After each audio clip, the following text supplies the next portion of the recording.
Another custom budget build by Haste Repair Group. And this nice looking tower is put into a Cougar PC case, ordered off of Amazon on a deal.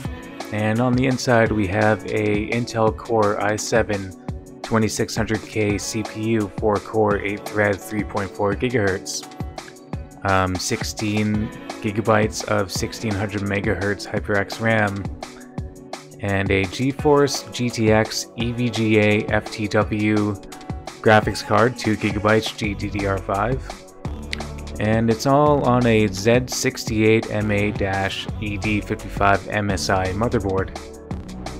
And as you can see, there are 3 white LED UpHere fans, and some pretty neat cable management. This PC case is pretty good for that, hiding the cables in the back and underneath where the power supply is.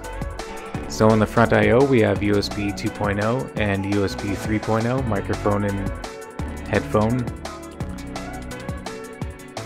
There's a nice look at the front of the PC case illuminated by the LED fan. And taking a look at the rear of the PC case, we'll first look at the motherboard I/O. And we have 4 times USB 2.0, 2 times USB 3.0, a FireWire port, PS2 for mouse and keyboard, RJ45 Ethernet port, audio in and out. On the graphics card, 2 times DVI, display port, and HDMI.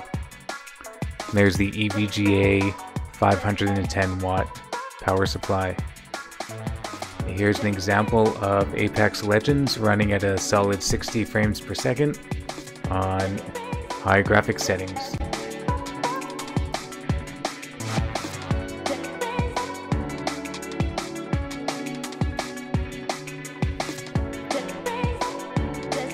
Then we have a newer title like Back 4 Blood, and this is running at a solid 60 frames per second, somewhere around medium graphics settings.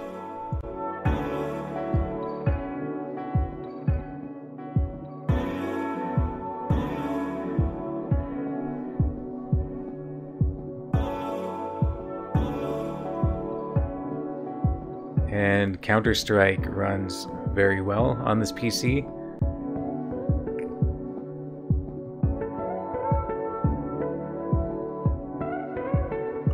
I just don't play that well. And of course we have Dead by Daylight running 60 frames per second on high graphics settings.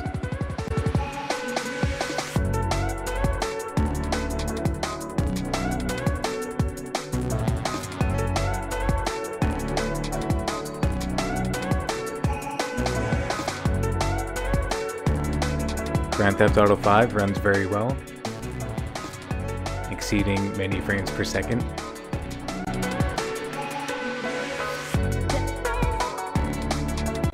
The Rise of the Tomb Raider benchmark produced some favorable results as well.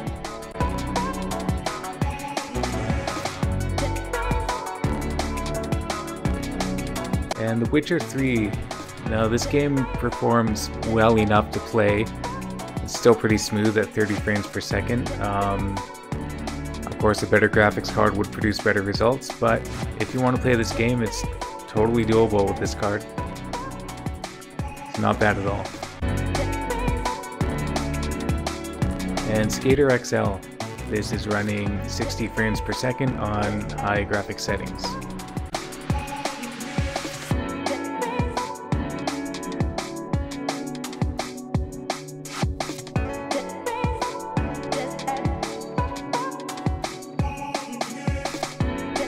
And I thought I'd show off an easier game to play like Puyo Tetris. So hopefully this video gives you an idea of what you can do with some older hardware.